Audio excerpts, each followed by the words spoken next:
En vrai de vrai, tu vois, quand je vois Lamine Yamal jouer, je me dis en fait, c'est pas qu'on a certainement le futur meilleur joueur du monde ou celui qui va régner sur le football sur les 15-20 prochaines années. Je me dis que le prodige, il est maintenant, à l'instant T en fait. Les gars, j'espère que vous allez tous très bien. Très heureux de vous retrouver. Juste avant que la vidéo commence, pardon, désolé du son. Je n'ai pas de micro, mais bon, ça va, la pièce est bien isolée. Donc normalement, le son est plutôt cohérent et correct. Aujourd'hui, on va parler de l'Espagne et de l'équipe de France qui se sont affrontés il y a maintenant 2 jours, il me semble. La victoire de l'Espagne 2-1 face à l'équipe de France. On va parler un petit peu de la France, aussi beaucoup de l'Espagne et de Lamine Yamal parce que Lamine Yamal nous a gratifié tout simplement d'une performance XXL. Au-delà de son but aussi, je trouve que l'intelligence de jeu, la compréhension de l'esprit, la compréhension d'un demi-finale d'Euro comme ça. Lamine Yamal est tellement à un niveau au-dessus de tous les autres joueurs. Sincèrement, hein, c'est pas parce que je suis barcelonais, que j'ai une chaîne barcelonais, que j'ai vu jouer Lamine Yamal toute la saison, que je vous dis ça. C'est véridique, c'est un fait, c'est vraiment factuel. Lamine Yamal fait partie à l'heure actuelle des 10 meilleurs joueurs du monde. Celui qui n'est pas d'accord, franchement, il faut regarder les matchs.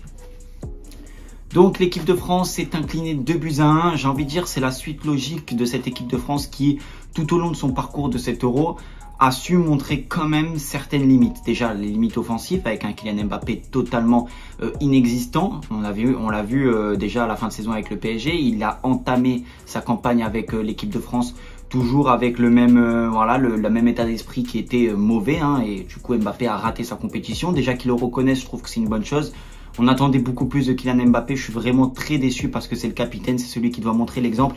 Et je trouve qu'au-delà de son jeu, même dans son leadership, dans sa capacité à amener le groupe à aller vers l'avant, je trouve que ça manque quand même un petit peu ça manque de quelque chose. Donc Kylian Mbappé décevant, mais à l'image de toute cette équipe de France qui a su faire un Euro quand même où ils arrivent en demi-finale, où ils éliminent la Belgique et le Portugal. Je l'avais quand même répété et dit, c'était pas facile. Ils l'ont fait dans des situations, dans des contextes, voilà, avec peut-être de la réussite, avec un but contre son camp, avec 0 but marqué, que des tirs au but. Donc oui, il y a eu un contexte aussi côté équipe de France qui a fait qu'ils sont venus en demi-finale.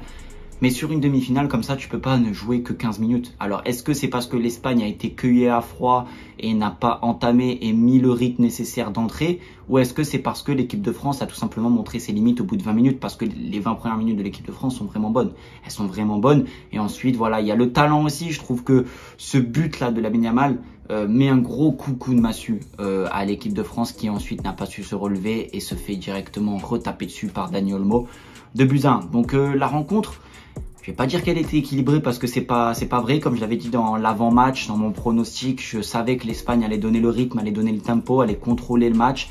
Mais je trouve que l'équipe de France, sur les occasions, les situations, les opportunités qu'ils ont eues, n'ont pas vraiment réussi à vraiment tuer les Espagnols. C'est-à-dire que les Espagnols, on a vu 2 tirs cadrés, 2 buts, et les Français ont eu plusieurs situations, plusieurs offensives où ils auraient pu marquer, où ils auraient pu gagner quelque chose de plus intéressant, et ils n'ont pas réussi à avoir cette lucidité devant le but et à être tueurs, et à l'image de la compétition. Donc l'équipe de France sort.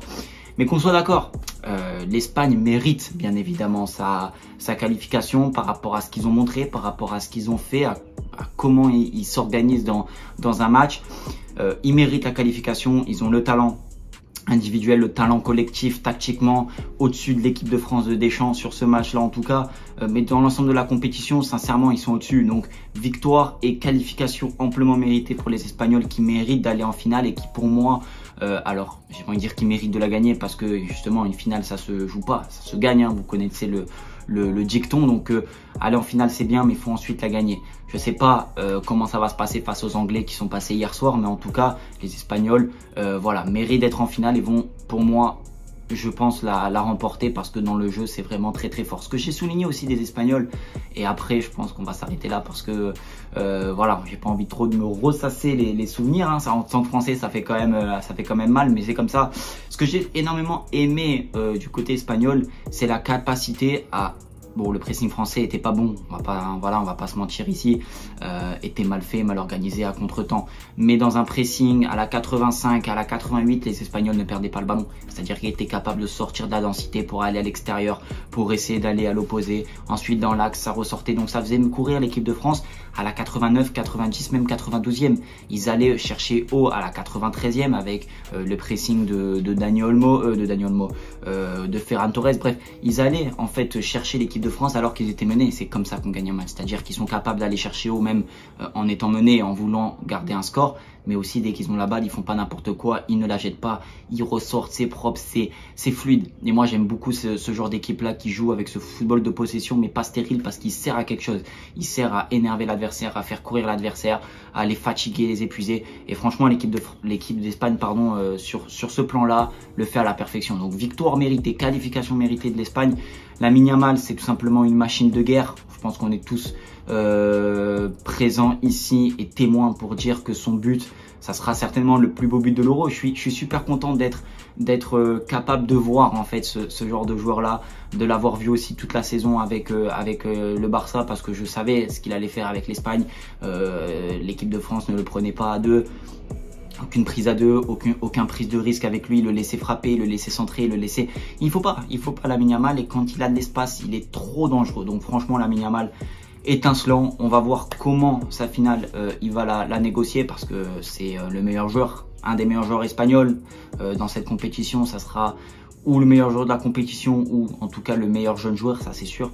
Donc on verra bien. En tout cas, je suis très content de l'avoir au Barça. Ça fait plaisir. On a une très grosse pépite, certainement la pépite, la future mondiale des 15-20 prochaines années.